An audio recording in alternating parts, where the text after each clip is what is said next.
Begitu seorang entrepreneur kawakan mencapai apa yang dicita-citakan, apa yang mereka lakukan selanjutnya? Mereka langsung akan membuat sesuatu yang baru lagi.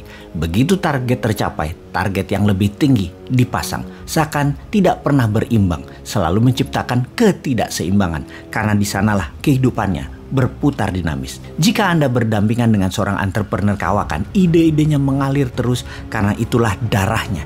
Ide yang disegerakan mewujud. Kenikmatan mereka itu berkarya, menghasilkan uang, hanyalah bonus. Sahabat, kita semua tahu bahwa keseimbangan adalah kesempurnaan. Sebuah kesempurnaan merupakan perbaikan terus-menerus yang dilakukan secara terus-menerus oleh bangsa Jepang. Istilah ini disebut Kaizen. Mereka yang memiliki semangat Kaizen inilah dianggap manusia yang makrifat sebagai pilihan jalan hidupnya. Apapun dan siapapun Anda. Misalnya, sahabat, Anda adalah seniman, pebisnis, negarawan, politikus, dan lain sebagainya. Mereka harus selalu atau Anda harus selalu melakukan Kaizen demi kesempurnaan, demi kemakrifatan diri.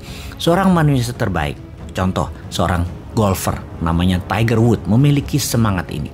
Walaupun sudah mengenakan jaket hijau atau green jacket setelah disandang sebagai Master Golf Champion atau juaranya para juara golfer yang sukses bertanding dalam sebuah turnamen.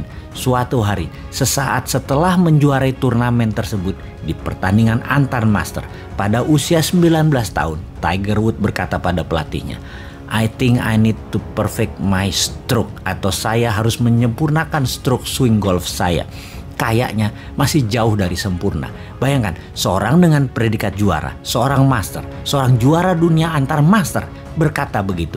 Kemudian selama 2 tahun Tiger Woods setiap saat menyempurnakan swing golfnya, di mana hampir dalam 2 tahun semenjak saat itu dia terus melakukan Kaizen terhadap pukulannya, hampir jarang juara di banyak turnamen. Namun ketika di usia 23 tahun Kaizennya mendapatkan hasilnya, maka sampai saat ini Tiger Woods pegolf terbaik di dunia. Swing bolanya jauh dan itu karena Kaizen. Saya ada cerita lain dari sahabat saya. Di saat saya memulai bisnis properti di pertengahan tahun 90-an, sahabat saya dan istrinya memulai bisnis bakery namanya Roti Sianis di Jakarta Barat. Saya berkata kepadanya, kayaknya lebih gampang jualan properti deh, tidak ada kadaluarsanya. Kalau roti 2 hari tidak laku harus dibuang, bahkan hari ini pun tidak laku Anda harus buang. Lihat saja bosman, keluarga saya itu sudah turun-temurun sejak dari kota Malang dulu. Bisnisnya ya makanan ini khas kami. Tapi kami akan sempurnakan model bisnisnya dan rasanya. Percaya deh, resep kami dan bisnis model kami akan lebih powerful, katanya optimis. Pertama, dia tiru seluruh produk andalan dari para kompetitornya seperti Holland Bakery, Mon Ami, dan lain sebagainya. Walaupun 30% produknya sering return dan harus dibuang, dia tetap optimis. Saya ingat kalau dia mampir ke kantor saya selalu membawa sisa retur roti kemarin buat karyawan saya. Bahkan terkadang masih lebih dan untuk itu saya bawa pulang untuk diberikan anak-anak yatim di rumah yatim Indonesia. Beliau sering ke tempat saya karena salah satu hobinya adalah berbisnis alat berat seperti bulldozer, backhoe, ekskavator yang saya sering sewa untuk properti saya. Dia bercerita, 1 tahun pertama bisnis rotinya berjalan tersendat-sendat. Dia harus mensubsidi dari keuntungan bisnis sewaan alat beratnya. Namun, sejak di tahun kedua pertumbuhan mulai membaik, sehingga perhitungan dagang mulai impas dan semenjak di tahun ketiga bisnis mulai mengembangkan banyak kegiatan dari distribusi alat baru, ruang dapur lebih besar, hingga divisi penjualan yang menggunakan sepeda motor dan berjualan dari rumah ke rumah, langsung menjemput bola ke konsumen. Saya tanya, apa resepnya tumbuh segini cepat? Kemudian dia menjawab, ingat kan di awal-awal saya jualan masih banyak returnya. Lalu sisa retur tersebut sesungguhnya masih banyak dan layak dimakan yang saya kasih ke pesantren-pesantren rumah yatim yang sering saya lewati. Lalu karena suka roti Sianis tersebut, lama-lama saya dapat ide.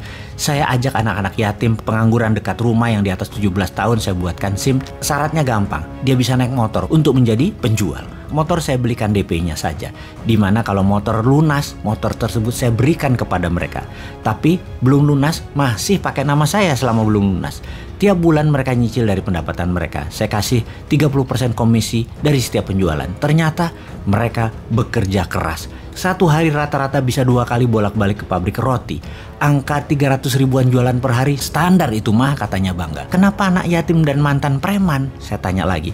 Dia jawab sambil tersenyum. Manusia kalau lapar, dikasih peluang, dikasih sarana hidup, dikasih kesempatan, ternyata mereka menjadi manusia yang amanah, jujur, dan pekerja keras. Saat ini, di bisnis rotinya, dia memiliki lebih dari 500 penjajah pengguna motor dan hampir tidak ada retur barang jualan tadi alias habis laku terjual.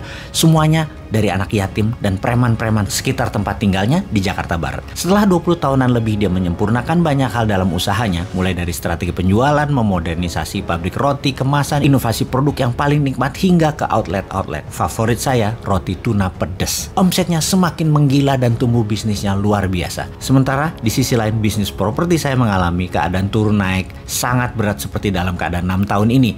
Jadi saya ingat katanya, cari bisnis yang masuknya susah atau difficult to entry. Karena pasti untuk sukses kita harus benar-benar master dan selalu melakukan penyempurnaan.